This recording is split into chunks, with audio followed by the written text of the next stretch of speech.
I play Guna, who is a football fanatic, but because she's a woman, is not allowed to play on the sacred turf.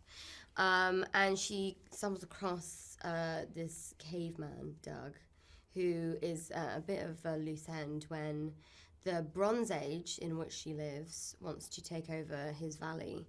And him and his tribe have to play said Bronze Age at a game of football, Yeah. and they're all pretty terrible, but she's really good, and so she decides to help them, and in turn gets to also play on the sacred turf with the tribe.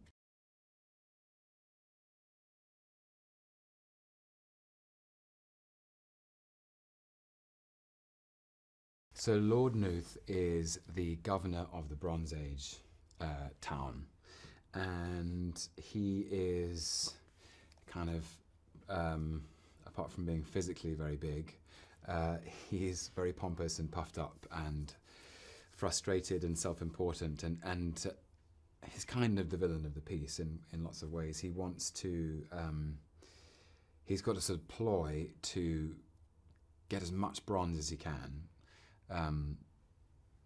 elevate his own status, and use the early man tribe to work down the mines to find more bronze. But he's wrong-footed by the pluckiness of Doug and his fellow men and women. So yeah, he's just a kind of frustrated middle manager, really, in the wrong place.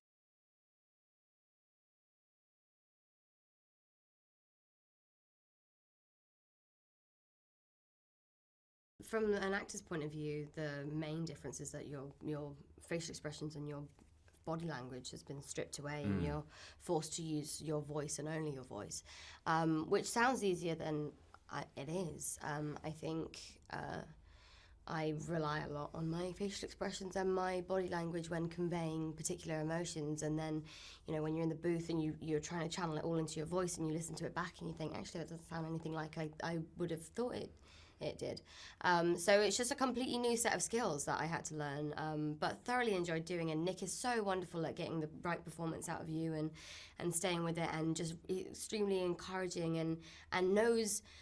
It's strange when you're talking about like just one simple line of dialogue and the way in which he can explain what he's trying to get from it, and the words he uses to make you understand how he wants to hear this particular line. Yeah, it's very, very interesting, and yeah, I'm very grateful to be working with him on this.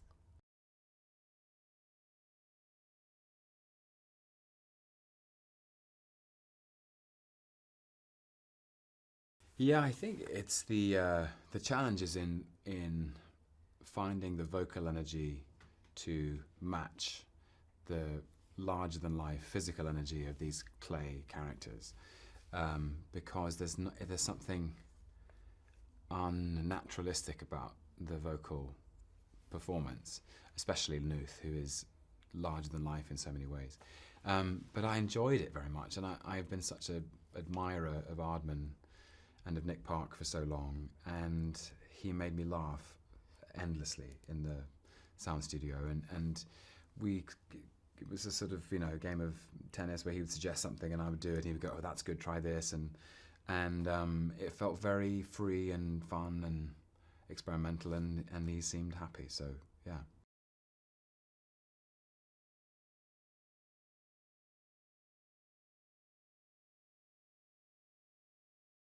I'm from Bristol, which is where the Aardman Studios is based, so it's been kind of surreal, to be honest.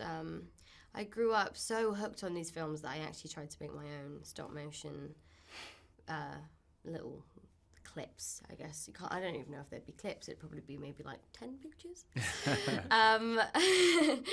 But yeah, I was just so inspired by these films from a very, very young age, and it really is just surreal and a dream come true. And seeing Guna for the first time, the puppet, was a really, really special moment for me. And yeah, I think it's a lot of people's dream to have a little, well, either to have like a version of themselves in the Aardman world, or to, you know, have their own character that they bring to life. It's just it's special. It's really special.